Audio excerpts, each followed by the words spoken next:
നിസ്കാരത്തിൽ അവൻ ഏറ്റവും കൂടുതൽ വസ്വാസ് ഉണ്ടാക്കുന്നുണ്ട്. ശൈത്താൻ നമ്മളിൽ ഏറ്റവും വലിയ വസ്വാസ് ഉണ്ടാക്കുന്നുണ്ട് നിസ്കാരത്തിൽ.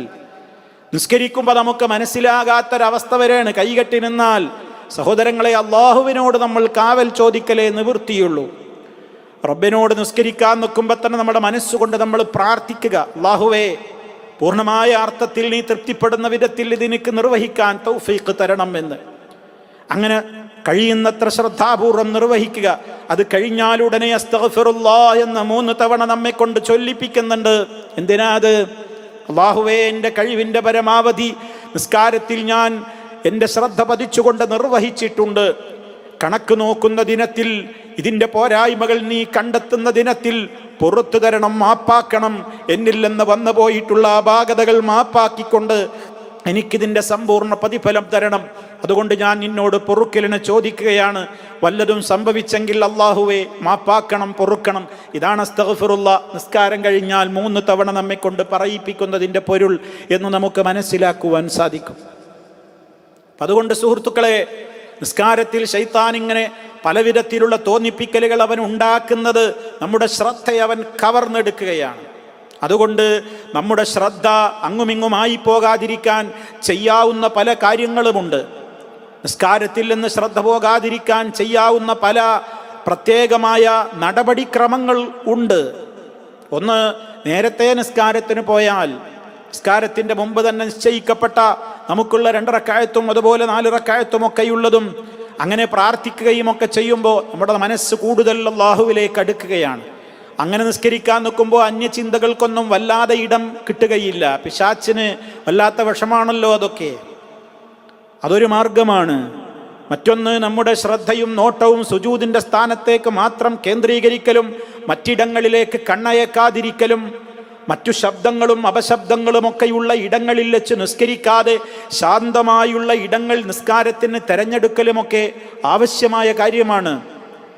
അതിന് പുറമെ നിസ്കാരത്തിൽ എന്താണോ നമ്മൾ അള്ളാഹുവിൻ്റെ മുമ്പിൽ പറയുന്നതെങ്കിൽ ആ പറയുന്നതിൻ്റെ അർത്ഥവും ആശയവും മനസ്സിലാക്കിക്കൊണ്ട് പറയുമ്പോൾ നമ്മുടെ മനസ്സിൽ അന്യചിന്തകൾ കടന്നു വരാതിരിക്കുവാൻ അതും ഒരു പ്രത്യേകമായ സഹായകരമായ വസ്തുതയാണ്. അതുപോലെ തന്നെ നമ്മുടെ മനസ്സിൽ ദുഷിച്ച ചിന്തകൾ വരാതിരിക്കാൻ അള്ളാഹുവിനോട് നിരന്തരമായി നമ്മളെല്ലാം കാവൽ ചോദിച്ചുകൊണ്ടേയിരിക്കുക എന്നുള്ളതും അതിനാവശ്യമായ ഒരു കാര്യമാണ്. നിസ്കരിക്കാൻ നിൽക്കുമ്പോൾ നമ്മൾ തന്നെ പലപ്പോഴും ഇമാമും ജമാഅത്തുമായൊക്കെ നിസ്കരിക്കുമ്പോൾ പലപ്പോഴും നമ്മൾ ഒരന്തം വിട്ട അവസ്ഥയിലാണ് ജമാഅത്തിലൊക്കെ പങ്കെടുത്ത് പിരിഞ്ഞു പോരുന്നത്. സഹോദരങ്ങളെ, നമ്മൾ സ്വന്തത്തോട് ചോദിക്കുക, ഇന്നെന്താണ് 1-ാമത്തെ റക്അത്തിൽ ഉറക്കയോതുന്ന സുബഹിയിലും മഗ്രിബിലും ഇശായിലുമൊക്കെ ഒന്ന് മനസ്സിനോട് ചോദിക്കുക. ഇന്ന് 1-ാമത്തെയും 2-ാമത്തെയും റക്അത്തിൽ ഇമാം എന്താണ് ഫാത്തിഹയ്ക്ക് ശേഷം പാരായണം ചെയ്തത്? പലപ്പോഴും നമുക്ക് ഉത്തരം പറയാനാവില്ല. കാരണം നമ്മുടെ മനസ്സവിടെ ഉണ്ടായിട്ടില്ല. ഫാത്തിഹ ഓതി ഇമാം സൂറത്ത് ഓതിയിട്ടുണ്ട്, ഏതോ ആയത്തുകൾ ഓതിയിട്ടുണ്ട്, പക്ഷേ ഓർമ്മയില്ല. നമ്മുടെ മനസ്സ് പോയിട്ടുണ്ട്. മറ്റു ചിലർക്ക് എത്ര റക്അത്ത് നിസ്കരിച്ചു എന്ന് പോലും പിടുത്തമില്ല. പിന്നെ ഇമാമും ജമാഅത്തുമാകുമ്പോൾ പ്രശ്നമല്ല, കാരണം ഇമാമാണല്ലോ കൺട്രോൾ. സലാം വിട്ടും നമുക്ക് സലാം വിട്ടിയാൽ മതി, അപ്പോൾ ഉറപ്പായി. ഇമാമിന് തെറ്റിയാൽ പറഞ്ഞു കൊടുക്കാൻ നമുക്ക് കഴിയുന്നില്ല ഇത്ര റക്അത്ത്. ഉദാഹരണമായി ഇമാമെങ്ങാനും നിസ്കാരത്തിൽ അപാകത സംഭവിച്ചു, റക്അത്ത് വീണ്ടും അധികരിപ്പിക്കുകയോ കുറക്കുകയോ ഒക്കെ ചെയ്തു മറവി കാരണത്താൽ, എങ്കിൽ ഓർമ്മപ്പെടുത്തി കൊടുക്കാൻ മഅ്മൂമിന് സാധിക്കുന്നില്ല. കാരണം അയാളും വേറെ ഏതോ ലോകത്താണ്. ഇങ്ങനെയൊക്കെ നമ്മുടെ മനസ്സുകൾ അന്യചിന്തകൾ കടന്നുകൂടുന്ന അവസരങ്ങൾ ധാരാളമായി വരുന്നുണ്ട്. ഇനി നമ്മൾ അല്പം വൈകിയാണ് ജമാഅത്തിന് പങ്കെടുത്തത് എന്ന് സങ്കല്പിക്കുക. നിസ്കാരം കഴിഞ്ഞു, ഇമാം സലാം വീട്ടി, നമുക്ക് ബാക്കി നിസ്കരിക്കാൻ വേണ്ടി എഴുന്നേറ്റു. അപ്പൊ കൺഫ്യൂഷൻ, ഇനി എത്രയാ നിസ്കരിക്കേണ്ടത്? ഇമാമിൻ്റെ കൂടെ എനിക്ക് എത്ര റക്അത്താ കിട്ടിയത്? കൺഫ്യൂഷനായി. പിന്നെ ഞാൻ എന്താ ചെയ്യുന്നത്? തൊട്ടടുത്ത് വന്ന് എൻ്റെ കൂടെ തന്നെ ജോയിൻ്റ് ആയ ആളെ നോക്കുകയാണ്, ഒന്നിങ്ങനെ നിസ്കാരം പിന്തിപ്പിക്കുകയാണ്, അയാൾ എത്ര നിസ്കരിക്കണമെന്ന്. അപ്പോൾ അതായിരിക്കുമല്ലോ ശരി എന്ന് വിചാരിച്ച് അതിലേക്ക് നോക്കുകയാണ്. അദ്ദേഹത്തെ നോക്കാനും അവസരം കിട്ടുന്നില്ല എങ്കിൽ പിന്നെ ഇയാൾ കൺഫ്യൂഷനിലാവുകയാണ്. ഇങ്ങനെയൊക്കെ ധാരാളം കൺഫ്യൂഷനുകൾ ഈ രൂപത്തിലൊക്കെ നമ്മുടെ നമസ്കാരങ്ങളിൽ വന്നു പോകുന്നുണ്ട്. ഇത് ആരെങ്കിലും കുറ്റപ്പെടുത്തല്ല. ഇത് ഞാനും നിങ്ങളും അടങ്ങുന്ന ആളുകൾക്ക് സ്വാഭാവികമായും വന്നു ചേർന്നുകൊണ്ടിരിക്കുന്ന അപാകതകളാണ്.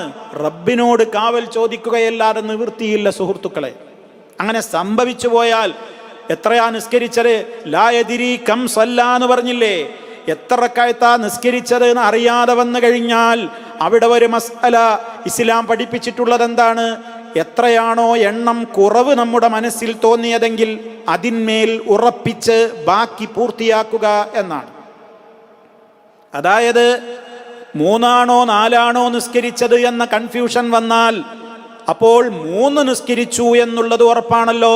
ആ 3-ൽ പിടിച്ച് പിന്നെ 4 റക്അത്ത് നിസ്കരിക്കുക. 4 ഓ 5 ഓ നിസ്കരിച്ചത് എന്ന കൺഫ്യൂഷൻ വന്നാൽ അയാളെ സംബന്ധിച്ചിടത്തോളം പിന്നെ കൺഫ്യൂഷന്റെ കാര്യമില്ല. കാരണം 5 റക്അത്തുള്ള ഒരു നിസ്കാരമല്ല. 2, 3 നിസ്കരിച്ചു എന്ന് വരുമ്പോൾ 2-ൽ പിടിച്ച് 2 നിസ്കരിച്ചിട്ടുള്ളൂ എന്ന് കരുതിയിട്ട് 3 നിസ്കരിക്കുക, 3-മത്തെ നിസ്കരിക്കുക. എന്നിട്ട് അവസാനം എന്ത് ചെയ്യുക? മറവിയുടെ 2 സുജൂദ് നിർവഹിച്ച് സലാം വിട്ടുക. കണ്ടോ, അവിടെ സഹവിന്റെ സുജൂദ് നിർവഹിക്കാൻ പറഞ്ഞു. ഇമാമിന്റെ കൂടെയാകുമ്പോൾ നമുക്ക് കൺഫ്യൂഷൻ വന്നു കഴിഞ്ഞാൽ നമ്മളായിട്ട് സഹവിന്റെ സുജൂദൊന്നും ചെയ്യേണ്ടതില്ല. അത് ഇമാമാണ് അത് നിർവഹിക്കുന്നത്. നമ്മൾ ഒറ്റക്കായിട്ട് സഹവിന്റെ സുജൂദ് ഇമാമിന്റെ കൂടെ നമ്മളിങ്ങനെ പൂർത്തിയായി നിസ്കരിച്ചു, 4 റക്അത്തും നിസ്കരിച്ചു ഇമാമിന്റെ കൂടെ. പക്ഷെ നമുക്ക് നിസ്കാരത്തിന്റെ ഇടയ്ക്കൊരു കൺഫ്യൂഷൻ, ഇപ്പം എത്ര റക്അത്തായി, ഇമാമിന് തെറ്റിയോ, ഇതൊക്കെ നമുക്കൊരു തോന്നല്. എന്നിട്ട് നമ്മൾ എന്ത് ചെയ്യുക? ഇമാം സലാം വീട്ടിലേക്ക് നമ്മളാണ് സുജൂദിലേക്ക് പോവുക. അങ്ങനെ ഒരു സഹവിന്റെ സുജൂദില്ല. അബദ്ധമുണ്ടെങ്കിൽ ഇമാമ സുജൂദ് ചെയ്യും, അപ്പം നമ്മൾ സുജൂദ് ചെയ്യാം. അപ്പൊ ഈ മറവി, ഈ രൂപത്തിലുള്ള ചിന്തകൾ നമ്മുടെ മനസ്സിൽ പിശാചുണ്ടാക്കും, അന്യ ചിന്തകൾ ഉണ്ടാക്കും. പലപ്പോഴും ആളുകൾ തമാശ പോലും പറയാനുണ്ട്, തമാശയായിട്ട് പോലും പറയാറുള്ള ഒരു വാക്കുണ്ട്. കിട്ടാക്കടം എഴുതി വെച്ചു ഒരു കച്ചവടക്കാരൻ. അയാൾക്ക് എത്ര കിട്ടാനുണ്ട് എന്ന് അയാൾക്ക് ഓർമ്മ കിട്ടുന്നില്ല. അയാളോട് ഒരുത്തം പറഞ്ഞു കൊടുത്തു, നിസ്കരിച്ചു നോക്കുന്ന ഓർമ്മ വരുന്നു. കാരണം ഓർക്കാത്ത പലതും ശൈത്താൻ ഓർമ്മിപ്പിക്കുന്നത് നിസ്കാരത്തിലാണ്. ഇതാണ് ഇപ്പോൾ അവസ്ഥ സമൂഹത്തിൽ പല ആളുകളുടേതും. അതുകൊണ്ട് സുഹൃത്തുക്കളെ, അന്യ ചിന്തകൾ നമ്മുടെ മനസ്സിലേക്ക് വല്ലാതെ കയറ്റിക്കൊണ്ടുവരുന്നുണ്ട് ശൈത്താൻ. അതുകൊണ്ടാണ് നിസ്കാരത്തിൽ നമ്മൾ അള്ളാഹുവിനോട് കാവൽ ചോദിക്കണം. ആ തുടക്കത്തിൽ നമ്മൾ അഊദു ചൊല്ലുന്നുണ്ട്. പിന്നെ മറ്റവസരങ്ങളിലും ഒക്കെ സുഹൃത്തുക്കളെ എപ്പോഴും നമ്മുടെ ദിക്റുകളും ദുആകളിലുമൊക്കെ ഒരുപാട് തവണ നമ്മൾ അള്ളാഹുവിനോട് പൈശാചിക ദുർബോധനങ്ങളിൽ നിന്ന്, ശർറിൽ നിന്ന് കാവൽ ചോദിച്ചു കൊണ്ടേയിരിക്കുന്നുണ്ട്. അങ്ങനെ കഴിവിൻ്റെ പരമാവധി ശ്രദ്ധിച്ച് നമ്മൾ നിസ്കരിക്കുക.